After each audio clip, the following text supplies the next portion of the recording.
Welcome everyone.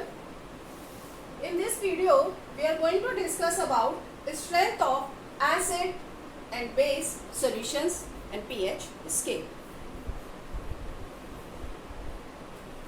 Water slightly ionized. Water is slightly ionized and give H-ion and OH-ion. H-ion and OH-ion in equal amount.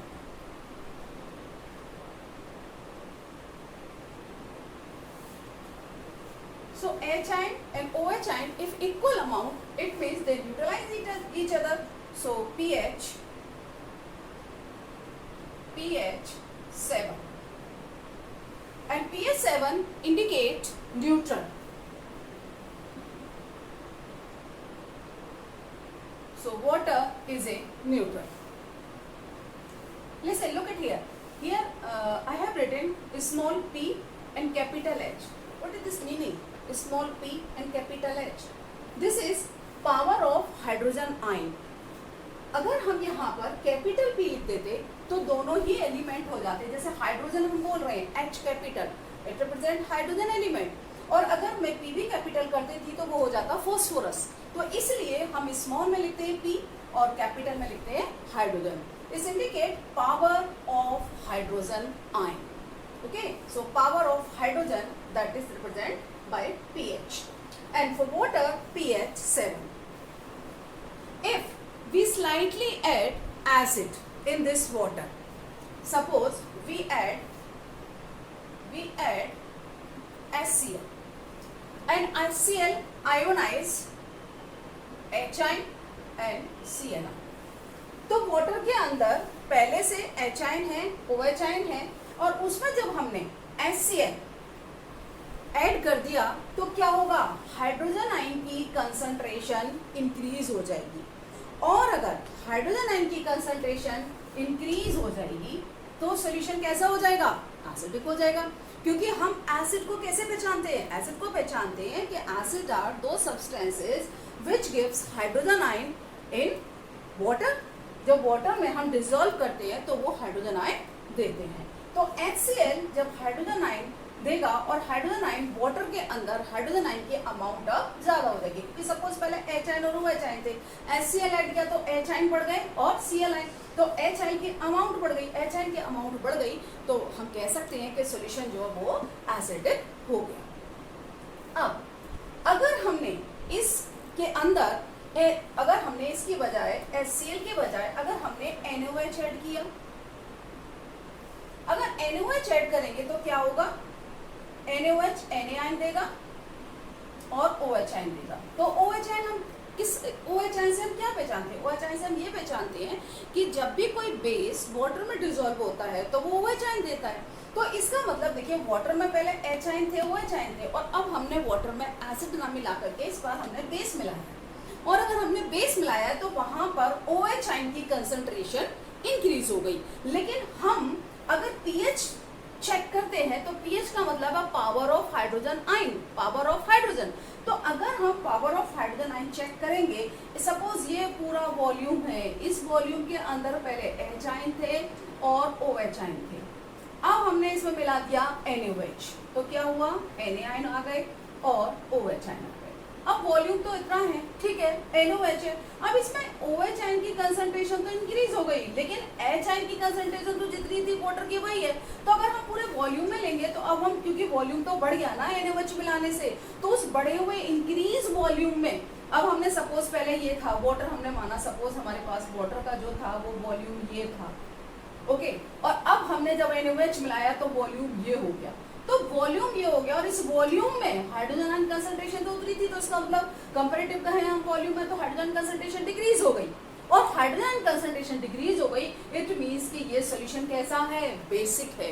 Basic के अंदर hydrogen ion concentration कम होती है और OH ion concentration ज्यादा होती है। Question arise होता है कि क्या बेस के अंदर हाइड्रोजन आयन होते हैं? हाँ बिल्कुल होते हैं, हाइड्रोजन आयन होते हैं बेस के अंदर, लेकिन हाइड्रोजन आयन की कंसंट्रेशन OH आयन के कंपैरिजन में बहुत कम होती है। इसी तरह से क्वेश्चन अराइज होता है क्या एसिड के अंदर OH आयन होते हैं? हाँ बिल्कुल होते हैं। कैसे होते हैं? अगर हम इसको पहचाने कि बेस के अंदर H आयन कैसे होते हैं, OH आयन कैसे होते हैं, सो लुक एट हियर, ये जो वाटर है, जो वाटर स्लाइटली आयोनाइज हुआ है, ये वाटर स्लाइटली आयोनाइज हुआ है। सपोज हमने कहा कि हमने NaOH को वाटर में डिसॉल्व किया और हमने कहा कि अब सॉल्यूशन जो है ये बेसिक है, तो पहले से जो वाटर के अंदर H आयन और OH आयन थे, ठीक है। अब हमने जब इसमें NaOH को डाला है तो वाटर की जो H आयन है वो तो है ना, ये हमारा जो है सॉल्यूशन वो बेसिक है, लेकिन इस बेसिक सॉल्यूशन के अंदर वाटर वाले H आयन तो हैं, तो इसका मतलब हम कह सकते हैं कि बेसिक सॉल्यूशन के अंदर भी H आयंस होते हैं। इसी तरह से अगर हमने इस वाटर के सॉल्यूशन के अंदर अगर हमने ऐड किया है क्या, बेस में ऐड करके हमने ये एसिड ऐड किया है सपोज, तो हमारे पास ये H आयन थे और OH आयन थे। अब हमने एसिड ऐड किया तो H आयन और Cl आयन। तो यहाँ पर अगर हम ये कहें कि ये एसिड है, ये जो सॉल्यूशन है वो एसिडिक है क्योंकि हमने एसिड मिलाया है वाटर में, लेकिन क्या एसिडिक सॉल्यूशन के अंदर OH आयन है? हाँ बिल्कुल है, क्योंकि वाटर जो आयोनाइज हुआ वो स्लाइटली आयोनाइजेशन ऑफ वाटर से जो प्रोड्यूस हुए OH आयन वो तो है, लेकिन उनकी कंसंट्रेशन H आयन के कंपैरिजन में बहुत कम है। तो हम कह सकते हैं कि एसिड के अंदर OH आयन होते हैं, लेकिन उनकी कंसंट्रेशन H आयन के कंपैरिजन में बहुत कम होती है। इसी तरह से हमने जैसे कि बेस में कहा, अब इसको जो हम कैसे कहें कि OH आयन है तो हम कहें कि बेसिक है, H आयन कहें तो हम एसिडिक है। तो इसलिए एक साइंटिस्ट थे सोरेनसन, उन्होंने अपना एक जो है pH स्केल दिया।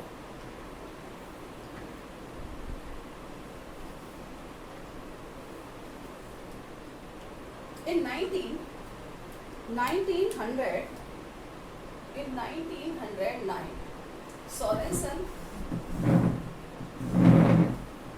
Sorensen devised a scale.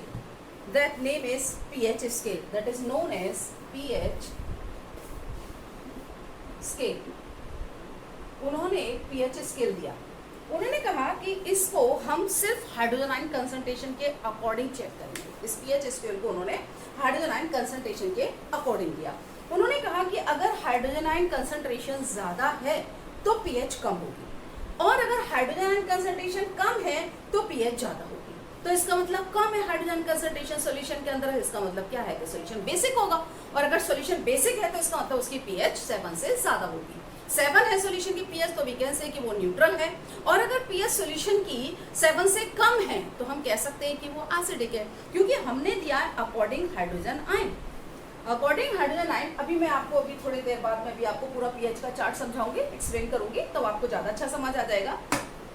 हम यहाँ पर ये कह के चलेंगे कि जो pH है, अगर हायर कंसंट्रेशन है हाइड्रोजन आयन की तो pH लोअर होगी। इफ हाइड्रोजन आयन कंसंट्रेशन को हम रिप्रेजेंट करते हैं इस ब्रैकेट से, ये ब्रैकेट जो है बिग ब्रैकेट, ये कंसंट्रेशन रिप्रेजेंट करता है। If hydrogen ion concentration is greater than pH will be lower, तब pH लोअर होगी।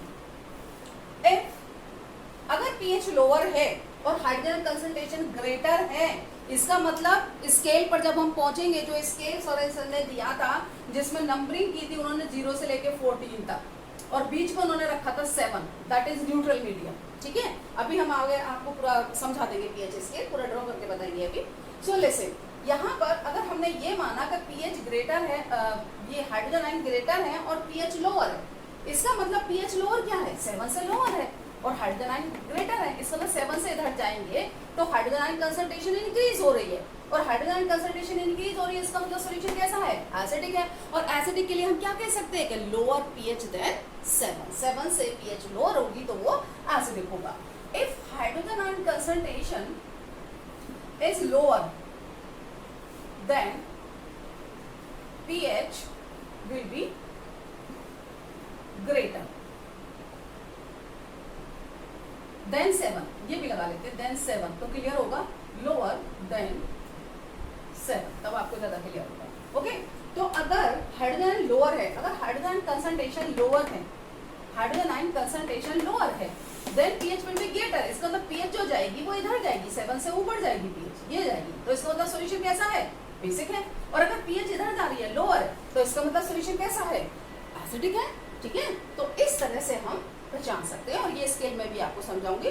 उससे पहले कुछ इस तरह के ये जो स्ट्रेंथ हमने मेजर की है एसिड की और बेस की, इस स्केल पर जो नंबर 0 to 14 है, ये सोरेनसन ने दिया था। इसके बाद ये हुआ कि जो ये पीएच है वो हम देख रहे हैं कि वो अपोजिट चल रही है। अगर हाइड्रोजन आयन कंसंट्रेशन ज्यादा है तो पीएच लोअर है, और अगर पीएच लोअर है तो हाइड्रोजन आयन कंसंट्रेशन ज्यादा है, और अगर पीएच ग्रेटर है तो हाइड्रोजन आयन कंसंट्रेशन कम है। इसका मतलब ये कि अपोजिटली चल रहा है। तो pH is inversely proportional to hydrogen ion concentration.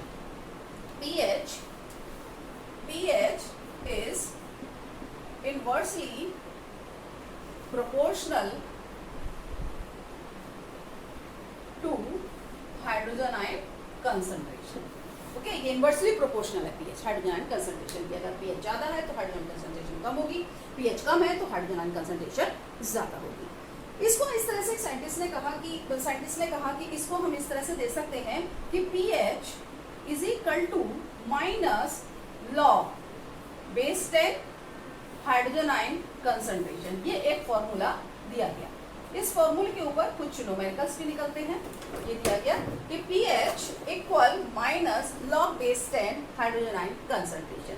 Numerical किस टाइप के हो सकते हैं? न्यूमेरिकल ऐसा हो सकता है, देखिए हम अभी करते हैं कि अगर find the pH of solution if hydrogen ion concentration 3 into 10 to raise power minus 3। ठीक है, तो पहले रब करते हैं और उसके बाद हम करते हैं।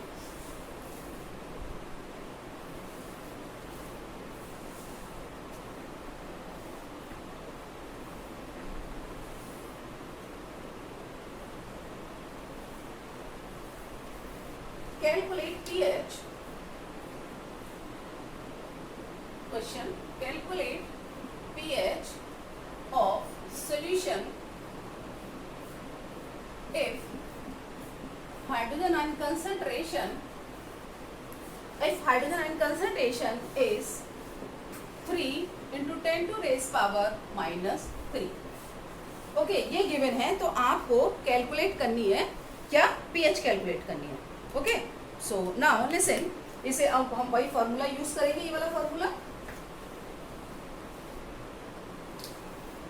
pH is equal to minus log base 10 hydrogen ion concentration. Okay, अब हम यहाँ पर ये वैल्यू पुट कर देंगे pH फाइंड आउट करने के लिए। pH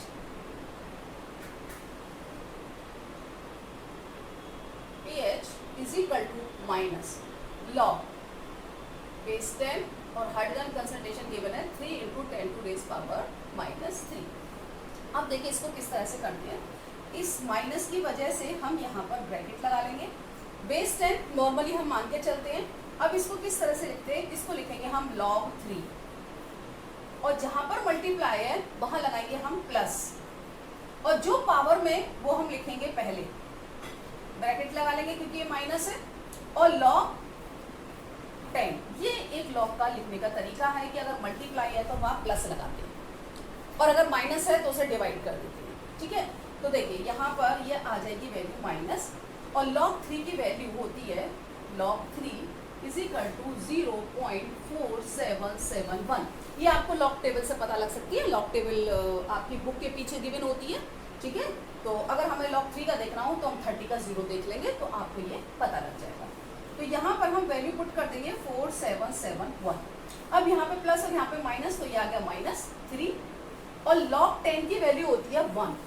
log 10 is equal to 1। ये बेटा कॉम्पिटिशन्स में आते हैं क्वेश्चंस, बट सीबीएसई में 10th में तो अब नहीं है, पहले हुआ करते थे 2004 से पहले सिलेबस में 10th में।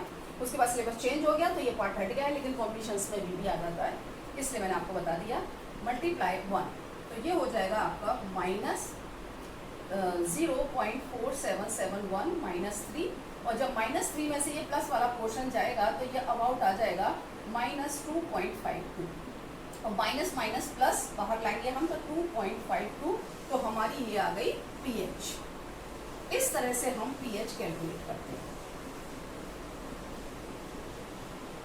जो बच्चे अभी से कॉम्पिटिशन्स की तैयारी करने लगते हैं तो उनके लिए ये है, उनके लिए ये आगे जरूरत पड़ेगी। ओके, अब अगर क्वेश्चन को हम इस तरह से कर दें कि हमसे जैसे पीएच सॉल्यूशन की पूछी थी, अगली बार हम पीएच दे दें और हाइड्रोजन आयन कंसंट्रेशन पूछ लें, तब कैसे होगा क्वेश्चन?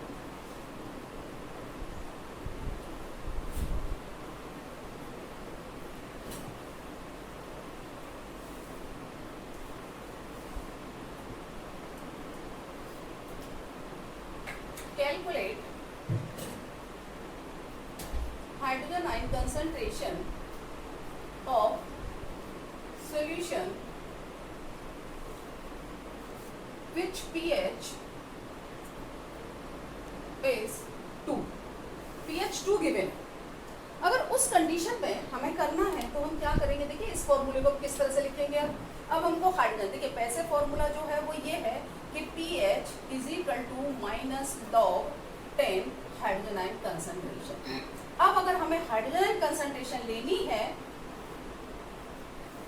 अब अगर हमें हाइड्रोजन आयन कंसंट्रेशन लेनी है तो हम क्या करेंगे, हम लिखेंगे 10 पावर pH, तब ये आएगा हमारा, ठीक है, 10 पावर pH। अब जो भी हमारी pH है उसे हम रख देंगे, hydrogen ion concentration is equal to 10 to raise power minus 2। आ गई हमारी hydrogen concentration, it's very easy. और इसको और कन्वीनियंट वे में अगर हम लिखना चाहते हैं तो हम इस तरह से शुरू कर देंगे 1 into 10 to raise power minus 2। तो इस तरह से ये न्यूमेरिकल्स हो जाते हैं, right.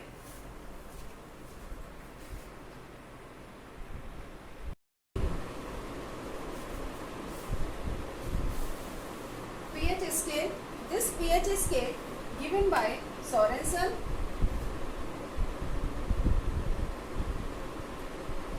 in this pH scale number 0 to 40, it is according to hydrogen ion concentration. If hydrogen ion concentration greater then pH lower, hydrogen ion concentration lower then pH greater. At 0 dark red color, 1 and 2 red color, 3 orange red, 4 orange, 5 orange yellow, 6 greenish yellow and 7 green. This 7 pH, this green color indicate neutral. At 7 it represent neutral medium. And 8 greenish blue, 9 blue, 10 navy blue, 11 purple, 12 dark purple and 13 violet and 14 violet. In this chart, if pH 0, 1, 2, 3, this represents strong acid. It means greater hydrogen ion concentration. 4 to 6, weak acid. It is for weak acid. It means lower hydrogen ion concentration. 7, neutral. It means hydrogen ion and hydroxyl ion, H and OH ion, both are equal. 8, 9, 10. This represents weak base. 11, 12, 13, 14. This represents strong bases. So listen here. Acidic nature increases in this way. This arrow, this side, in this way. When pH lower, 7 to 7, 6, 5, 4, 3, 2, 1, 0, then acidic nature increases. If lower the pH, stronger the acid. Increasing basic nature. Here pH increases 8, 9, 10, 11, 12, 13, 14 and basic nature increases. It means OH ion concentration increases but H ion concentration decreases. Here OH ion concentration decreases.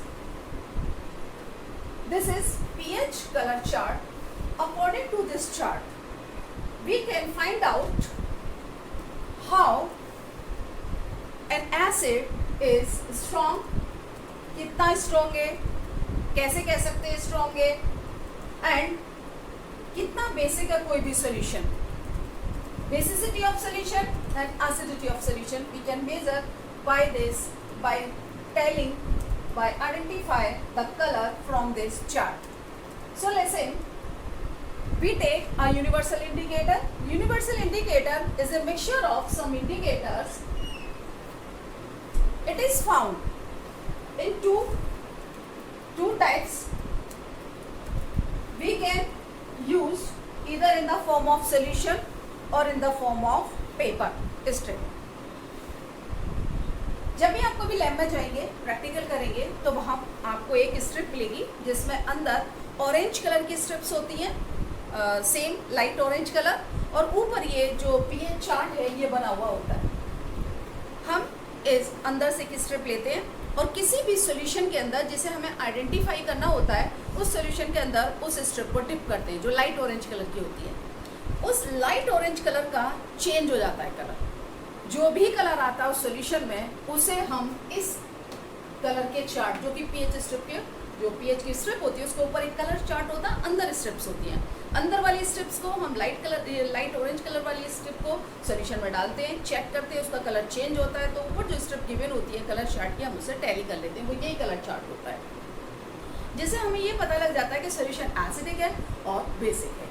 या फिर हम universal indicator जो होता है, एक solution होता है, हम एक टेस्ट ट्यूब में कोई भी अननोन सॉल्यूशन जिसकी हमें एसिडिटी या बेसिसिटी चेक करनी है, हमें ये चेक करना है कि वो एसिड है या बेस है, तो उसके लिए हम क्या करते हैं, टेस्ट ट्यूब में लेते हैं और हम उसमें यूनिवर्सल इंडिकेटर की कुछ ड्रॉप्स डाल देते हैं. जैसे यूनिवर्सल इंडिकेटर की कुछ ड्रॉप्स डालते हैं तो सॉल्यूशन का कलर चेंज हो जाता है. अगर वो एसिड है तो डिपेंड करता है कि वो एसिड स्ट्रॉन्ग एसिड है या वीक एसिड है. अगर कलर वहाँ पर डार्क रेड आता है तो वी कैन से कि वो स्ट्रॉन्ग एसिड है. मे बी HCl हो सकता है कंसनट्रेटेड, HCl हो सकता है, H2SO4 हो सकता है कंसनट्रेटेड. तो हमें यहाँ से उसकी स्ट्रॉन्गनेस पता लग जाती है कि कोई भी एसिड कितना स्ट्रॉन्ग है. तो ये हम या तो सोल्यूशन से मेजर कर सकते हैं या फिर हम जो है स्ट्रिप से मेजर कर सकते हैं कि स्ट्रिप को हम सोल्यूशन में डिप करें, या फिर हम यूनिवर्सल इंडिकेटर उस सोल्यूशन के अंदर कुछ ड्रॉप्स डाल करके कलर चेंज पता करें.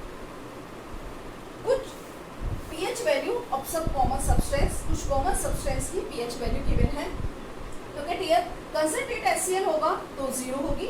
अगर हमारा रेड कलर आता है, डार्क रेड कलर, जब हमने यूनिवर्सल इंडिकेटर टेस्ट ट्यूब के अंदर ऐड किया और डार्क रेड कलर आया, देन वी कैन से कि उस सॉल्यूशन जो है वो कंसंट्रेट HCl है, उसकी पीएच 0 होगी. अगर डार्क रेड कलर होगा, डाइल्यूट HCl होगा तो थोड़ा सा कम रेड कलर होगा, लाइट होगा थोड़ा. गैस्ट्रिक जूस जो कि हमारे स्टमक के अंदर प्रोड्यूस होता है, गैस्ट्रिक जूस, उसका जो पीएच होता है वो अबाउट 1.4 होता है. मिल्क जो कि हम डेली यूज में लेते हैं, मिल्क का पीएच 6.5 होता है, स्लाइटली एसिडिक.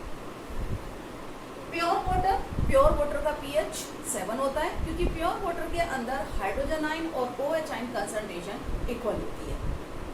सलाइवा जो हमारे माउथ के अंदर होता है उसका थोड़ा सा मीडियम बेसिक होता है, जिसका पीएच 7.4 होता है. सलाइवा अगर हम बिफोर मील चेक करेंगे तो थोड़ा बेसिक होगा 7.4, और अगर हम आफ्टर मील यानी खाना खाने के बाद सलाइवा चेक करेंगे तो वो थोड़ा एसिडिक हो जाता है. क्यों? क्योंकि जो हम फूड खाते हैं उसके अंदर थोड़ा सा एसिड होता है, तो उसकी वजह से हमारा माउथ का जो सलाइवा है वो चेंज हो जाता है और उसकी पीएच लोअर हो जाती है, 5.8 हो जाती है. ब्लड का जो हमारा ब्लड होता है उसका पीएच 7.4 होता है, तो हम कह सकते हैं स्लाइटली बेसिक. बट ब्लड हमारा बफर सॉल्यूशन होता है. ये आप पढ़ेंगे 11th स्टैंडर्ड में कि बफर सॉल्यूशन क्या होता है. बफर सॉल्यूशन होता है कि उस पर एडिशन ऑफ स्लाइटली एसिडिक या बेसिक सॉल्यूशन, यानी हम थोड़ा सा एसिडिक ले लें, जैसे हम लेमन जूस खाते हैं, ऑरेंज जूस पीते हैं, लेमन जूस जो है अपने फूड में ऐड करते हैं, या फिर हम और भी कोई एसिडिक, हम बहुत सारी चीज़ें खाते हैं एसिडिक, बहुत सारी हम बेसिक चीज़ें खाते हैं. अगर हमारा ब्लड बफर सॉल्यूशन नहीं होता तो ये एसिड और बेसिक चीज़ें खाने से हमारा ब्लड का बार बार चेंज होता रहता है और हमारी बॉडी इससे जो रिएक्ट करती रहती है. तो इसलिए हमारा ब्लड जो होता है बफर सॉल्यूशन होता है, उससे हम थोड़ा सा भी एसिडिक खा लें, बेसिक खा लें, उससे हमारे ब्लड पर कोई फर्क नहीं पड़ता, उसे हम बोलते हैं बफर सॉल्यूशन. तो ब्लड जो है हमारी पीएच 7.4 है उसकी. टूथपेस्ट जो कि हम मॉर्निंग में करते हैं, क्यों कहा जाता है, क्यों डॉक्टर एडवाइस करते हैं कि नाइट में सोने से पहले आपको टूथपेस्ट करना चाहिए, मॉर्निंग में करना चाहिए, इसीलिए कि जो टूथपेस्ट होता है उसका मीडियम थोड़ा बेसिक होता है और जो माउथ के अंदर थोड़े से फूड पार्टिकल्स हैं और वो फूड पार्टिकल अगर एसिड पर जो माउथ के अंदर एसिड कर रहे हैं, जैसे कि माउथ के अंदर एक बैक्टीरिया होता है जो शुगरी फूड जो कि मीठा फूड होता है उसको वो एसिड में बदल देता है, तो माउथ का मीडियम थोड़ा एसिडिक हो जाता है। तो अगर हम खाने के बाद ब्रश कर लेते हैं तो वो हमारा माउथ जो है अंदर जो एसिडिक है मीडियम वो ठीक हो जाएगा, जिससे कि हमें टूथ डिके नहीं होगा। बेकिंग सोडा है जिसका pH लगभग 8.5 है, इसीलिए हम बेकिंग सोडा को रेमेडी की तरह यूज़ करते हैं, एंटासिड की तरह यूज़ करते हैं कि जब हमारे स्टमक के अंदर इंडाइजेशन से बहुत ज़्यादा पेन होता है और एसिड प्रोड्यूस हो जाता है, तो उस कंडीशन में एसिड न्यूट्रलाइज करने के लिए एंटासिड की तरह यूज़ होता है बेकिंग सोडा। अदर सेम में मिल्क ऑफ मैग्नीशिया यूज़ होता है। मैग्नीशिया की जो pH है वो 10.5 है। क्यों? क्योंकि इनकी दोनों की pH जो है वो बेसिक मीडियम है एक तरह से। तो अगर स्टमक के अंदर एसिड प्रोड्यूस हो रहा है तो उस कंडीशन में अगर हम बेस लेंगे तो वो एसिड को न्यूट्रलाइज कर देगा, इसलिए हम मिल्क ऑफ मैग्नीशियम हाइड्रोक्साइड है वो लेते हैं, उसकी टेबलेट्स भी आती हैं और एंटासिड की तरह यूज़ होता है। एंड बेकिंग सोडा तो सबके घरों में होता है, खाने वाला सोडा, तो हम उसका भी थोड़ा सा ले सकते हैं, तो उससे हमारे स्टमक के अंदर जो एसिड प्रोड्यूस हो रहा होता है वो सही हो जाता है, न्यूट्रल हो जाता है। डाइल्यूट NaOH जिसकी pH 13 है अबाउट एंड कंसनट्रेट NaOH की pH 14 है। तो इस तरह से ये कुछ इंपॉर्टेंट केमिकल्स कुछ सम कॉमन सब्सटेंसेस हैं जिनकी pH हमको पता ही होनी चाहिए और इसीलिए ये हमें कहाँ कहाँ यूज़ होते हैं, सभी यूज़फुल हैं, तो इनकी pH पता होनी चाहिए। और ये pH चार्ट है जिसके अकॉर्डिंग हम किसी भी सॉल्यूशन की स्ट्रेंथ पता कर सकते हैं कि कोई भी सॉल्यूशन कितना एसिडिक है और कितना बेसिक है।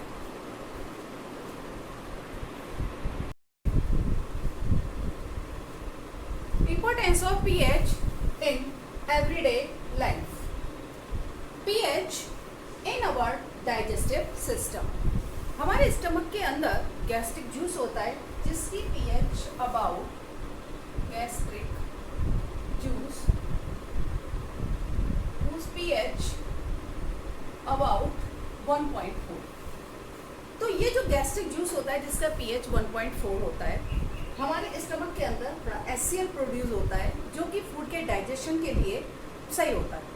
अगर उतना HCl है जो गैस्ट्रिक जूस है इसका pH 1.4 है और अगर हमारे स्टमक के अंदर थोड़ा सा HCl प्रोड्यूस है तो उससे हमारे फूड के डाइजेशन में हेल्प मिलेगी।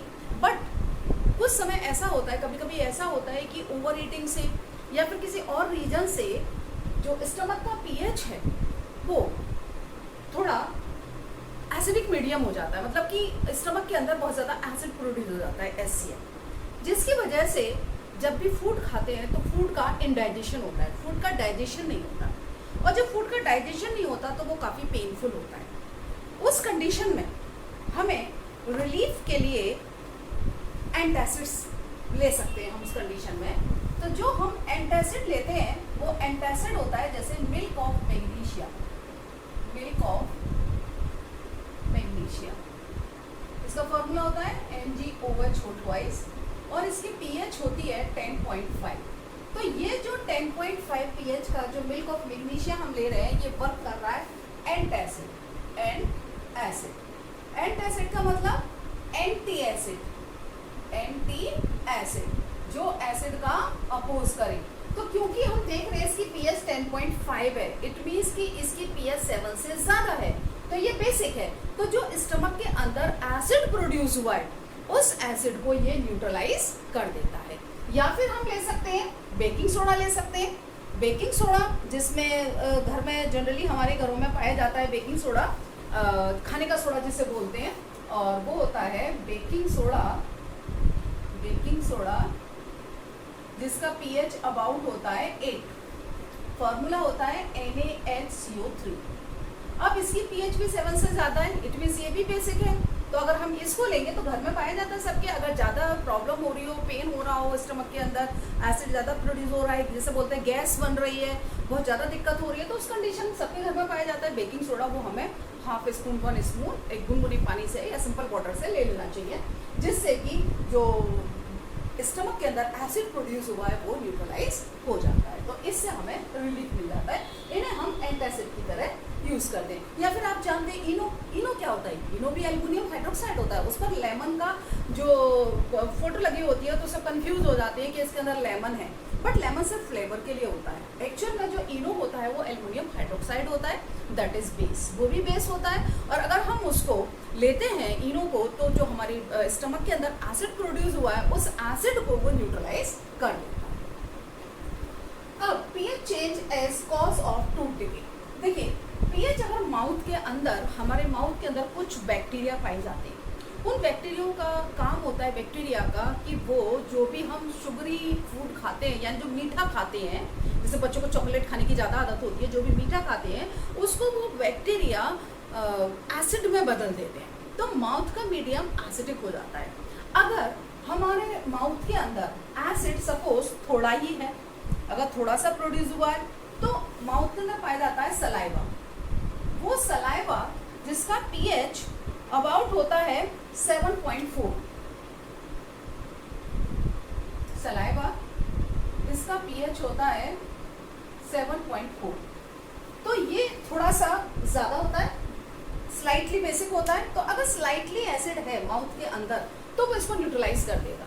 लेकिन कई बार बच्चे जैसे ज़्यादा चॉकलेट खा लेते हैं या फिर हम ही लोग ज़्यादा शुगरी फूड खा लेते हैं, बहुत ज़्यादा मीठा खा लेते हैं, तो उस कंडीशन में हमारे माउथ के अंदर जब ज़्यादा एसिड प्रोड्यूस हो जाता है तो वो एसिड टूथ डिके कर देता है। टूथ डिके कैसे करता है कि अगर माउथ के अंदर पीएच का लेवल 5.5 से लोअर हो जाए, 5 पीएच लोअर देन 5.5, इसका मतलब ये है कि माउथ के अंदर बहुत ज़्यादा एसिड प्रोड्यूस हो गया। उस कंडीशन में क्या होगा कि हमारे माउथ के अंदर जो टूथ बने हुए होते हैं, वो जो टीथ है हमारे, वो बने होते हैं कैल्शियम फॉस्फेट से, कैल्शियम फॉस्फेट से।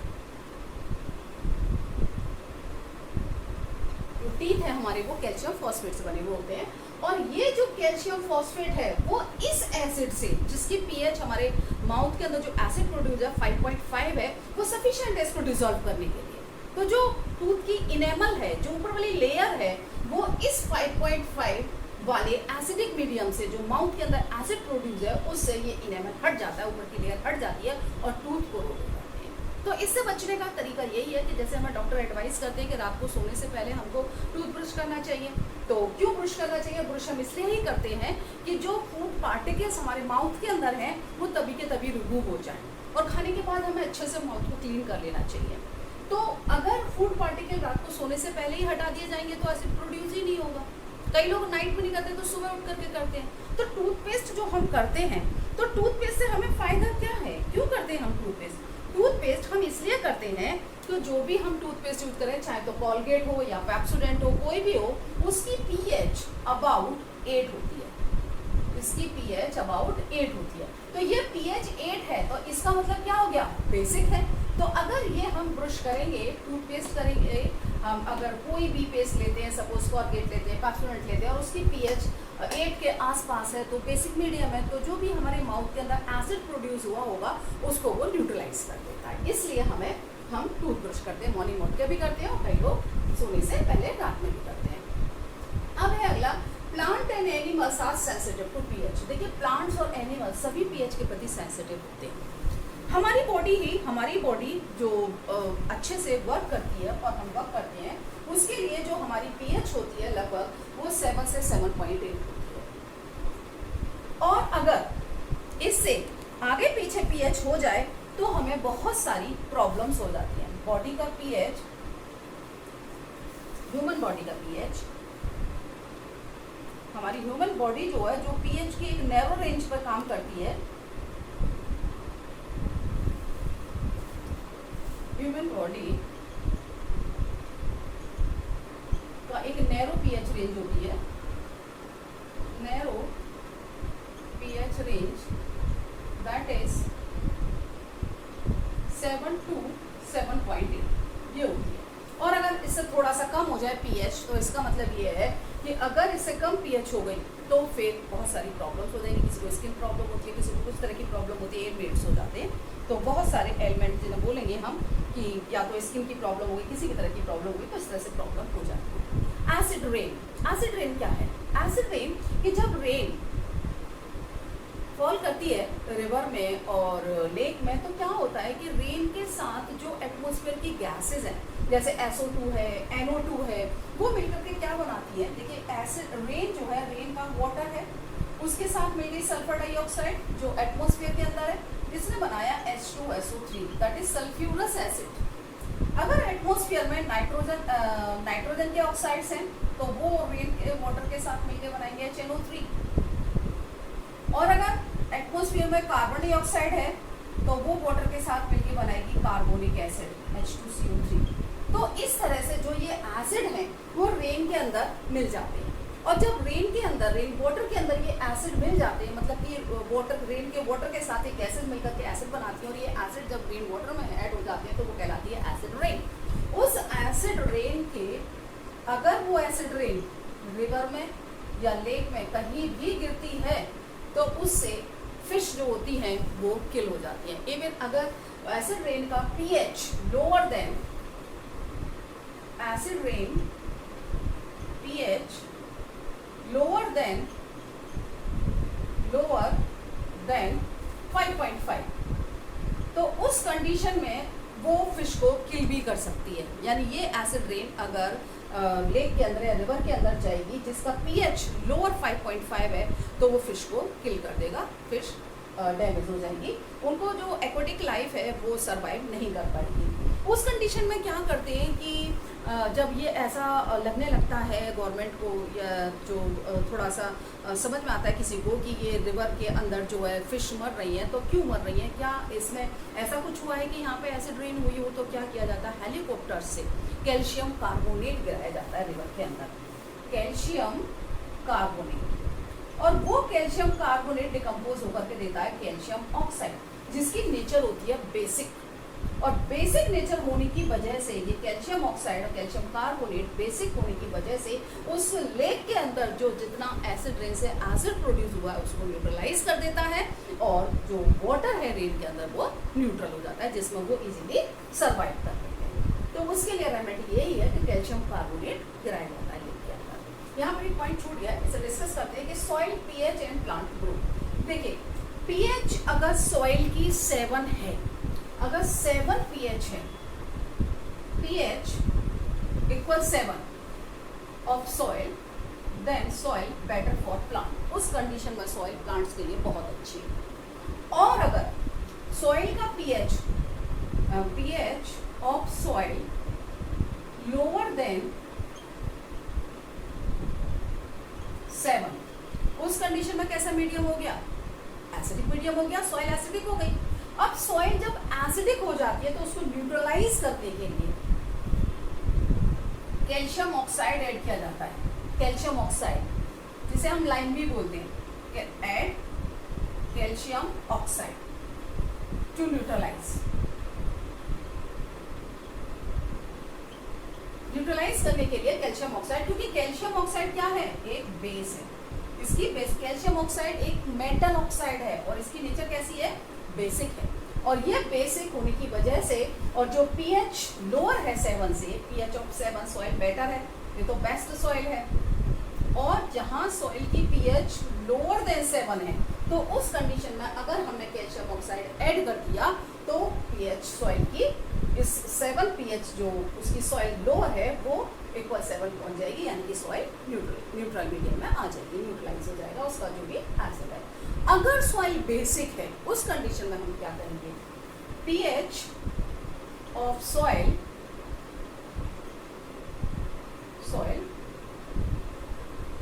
ये तो हमारा हो गया लोअर pH के लिए। अगर लोअर pH है तो मैं यही कर देती हूँ, यहाँ कर देती हूँ इसको बजाय यहाँ के, ताकि आपको समझ में आए अच्छे से, ऐड यही कर देती हूँ, ऐड Ca, और ये बेसिक नेचर का होता है, ठीक है, बेसिक इन नेचर जो कि यूटिलाइज कर देगा इजीली, राइट। अब अगर हम ये कहें कि जो pH की सॉइल की pH है, pH ऑफ सॉइल ग्रेटर 7, यानी कि बेसिक है। तो उस कंडीशन में हम क्या करेंगे, उस कंडीशन में हम उसमें ऐड करेंगे डिकेइंग ऑर्गेनिक मैटर, डिकेइंग जो सड़ी गली पत्तियां होती हैं, ऑर्गेनिक मैटर, क्योंकि ये जो डिकेइंग ऑर्गेनिक मैटर है ये एसिडिक होता है, नेचर इसकी एसिडिक, इसलिए हम इसको ऐड करते हैं और ये जो पीएच जिसकी ग्रेटर देन 7 है सॉइल की, उसको न्यूट्रलाइज कर देता है और इस तरह से सॉइल का पीएच न्यूट्रल हो जाता है, सॉइल की पीएच जो है वो 7 तक आ जाती है, जिसकी वजह से हम प्लांट को अच्छे से ग्रो कर सकते हैं। अगर पीएच सॉइल की 7 है देन बेस्ट सॉइल है, और पीएच सॉइल की लोअर देन 7 है तो उसमें कैल्शियम ऑक्साइड मिलाया जाता है न्यूट्रलाइज करने के लिए, क्योंकि ये एसिडिक मीडियम है। अब यहाँ पर क्योंकि पीएच ग्रेटर देन 7 है तो इसका मतलब ये बेसिक मीडियम है और इसमें हम मिलाएंगे acidic matter, that is decaying organic matter. तो इस तरह से हम पीएच जो सॉइल के उसको मेंटेन कर सकते हैं। इसके बाद ये वाला पॉइंट हमने डिस्कस कर लिया। Now self defence bye animal and plants. देखिए, आपको कभी कभी ऐसा महसूस होता है कि आपको लगता है कि कभी बी स्टिंग ने काट लिया है, बी स्टिंग, स्टिंग्स कई बार भी स्टिंग कर देती है, तो उससे क्या होता है कि इंजेक्ट कर देती है एसिड, इस bee stings and inject acid in our skin, हमारी स्किन में, इन आवर स्किन, हमारी स्किन में वो एसिड इंजेक्ट कर देती है। तो उस कंडीशन में हमारी स्किन में जब वो बी काट लेती है, हमको स्टिंग कर देती है, तो उससे बहुत ज़्यादा पेन होने लगता है उस सिचुएशन। क्यों? क्योंकि ये एसिड प्रोड्यूस कर रही है हमारी बॉडी के अंदर, हमारी स्किन के अंदर एसिड भेज रही है। तो उसके लिए रेमेडी होती है कि हम इसमें जो है क्या करें, हम इसको जो है सोडियम बाइकार्बोनेट लें और उसका थोड़ा सा पेस्ट बना करके वहाँ पर लगा लें। Sodium bicarbonate, that baking soda सबके घर में पाया जाता है, बेकिंग सोडा खाने वाला सोडा सबके घरों में, बेकिंग सोडा इसकी रेमेडी है। अगर बी स्टिंग की बजाय वास्प, वास्प जानते हो जिसे ततैया बोलते हैं हिंदी में, वास्प, अगर आपको वास्प स्टिंग करे, wasp sting, stings inject base, wasp sting में बेस होता है, inject base in our skin, हमारी स्किन में वो बेस इंजेक्ट कर देती है। तो उसके लिए रेमेडी क्या है? उसके लिए रेमेडी है कि सबके घरों में विनेगर पाया जाता है, वही विनेगर जो कि हम चाउमीन वगैरह में खाते हैं और घर में सबके यहाँ होता है, तो उसको हमें विनेगर लगा देना चाहिए। यहाँ पर रेमेडी है विनेगर, विनेगर लगा देना चाहिए। कभी आप को देखा होगा कि रेड आंट्स, लाल चींटियाँ होती हैं, अगर वो काट लेती हैं, red ants,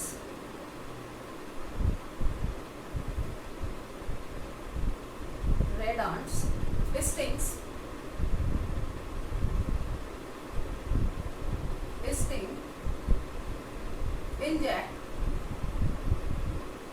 methanoic acid, methanoic acid होता है इसके स्टिंग में, मीथेनोइक एसिड। अब अगर मीथेनोइक एसिड इसने इंजेक्ट कर दिया एसिड, इसका मतलब बॉडी के अंदर हमारे क्या एसिड किया, एसिड इंजेक्ट किया है, तो रेमेडी क्या होगी? Baking soda. तो हमें उस कंडीशन में क्या लगाना चाहिए? बेकिंग सोडा का पेस्ट बना के लगा लेना चाहिए, बेकिंग सोडा, राइट। इसके बाद अगर आपने देखा होगा कि आप जो कभी घूमने जाते हैं तो एक प्लांट होता है nettle plant, nettle plant, nettle plant की जो लीव्स होती हैं, हेयर, उसकी लीव्स होती हैं, उनमें हेयर हेयर से होते हैं, नेटल लीव्स, और उन वो अगर गलती से टच करता है, जंगल वगैरह में पाया जाता है, जब कभी ट्रैकिंग वगैरह के लिए हम जाते हैं तो वहाँ पर ये अगर गलती से इसकी जो लीव्स हैं वो हमारी स्किन से टच कर जाए तो वो क्या करती है? मीथेनोइक एसिड इसकी लीव्स में पाया जाता है, नेटल लीव्स में, नेटल लीव्स इंजेक्ट हमारी स्किन में क्या इंजेक्ट कर देती है? Methanoic acid. तो मीथेनोइक एसिड से क्या रेमेडी है? से बेकिंग सोडा, हमको क्या लगाना चाहिए? बेकिंग सोडा लगाना चाहिए। अब कई बार अगर आपको पहचान हो तो वहीं पर होता है डॉग प्लांट, और डॉग प्लांट की नेचर जो होती है वो बेसिक होती है। अगर हम वहाँ पर जो डॉग प्लांट है अगर उसकी लीव्स लगा लें और डॉग प्लांट लीव्स,